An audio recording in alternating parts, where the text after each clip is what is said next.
घोसाळकरांच्या हत्येवरून उद्धव ठाकरेंनी फडणवीसांवर हल्लाबोल चढवलाय। फडणवीस हे निर्ढावलेले निर्दयी मनाचे मनोरुग्ण गृहमंत्री आहेत अशी टीका उद्धव ठाकरेंनी केली। गाडीखाली श्वान आला तरी विरोधक राजीनामा मागतील असं विधान फडणवीसांनी केलं होतं, त्यावर उद्धव ठाकरेंनी निशाणा साधलाय। आमच्या विरोधी पक्षाची स्थिती अशी आहे, ही तर घटना गंभीरच आहे, पण अगदी एखाद्या गाडीखाली एखादा श्वान आला तरी ते गृहमंत्र्याची या ठिकाणी त्याचा राजीनामा मागतील। त्यामुळे या गंभीर घटनेकरता त्यांनी मागितला तर मला त्यात काही आश्चर्य वाटत नाही। मला असं वाटतं की या सगळ्या घटनेचं राजकारण ते करू इच्छित आहेत।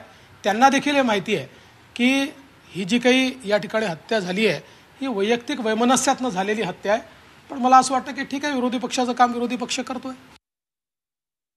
फडणवीस जे बोलले की उद्या एखाद्या गाडीखाली कुत्रा आला, कुत्र्याचं पिल्लू, मला वाटतं त्यांनी श्वान शब्द वापरला।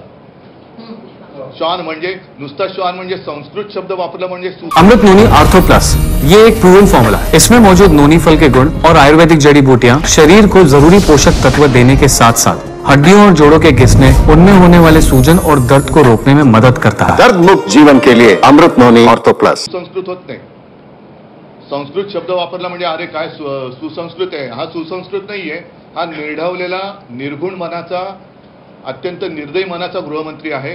कलंक बोललो, फडतूस बोललो, आता माझ्याकडे शब्द नाहीये, म्हणजे फडतूस कलंक हे फारच सौम्य शब्द झाले, पण निर्गुण आणि असं वाटायला लागले की यांची मानसिक तपासणी करावी की काय।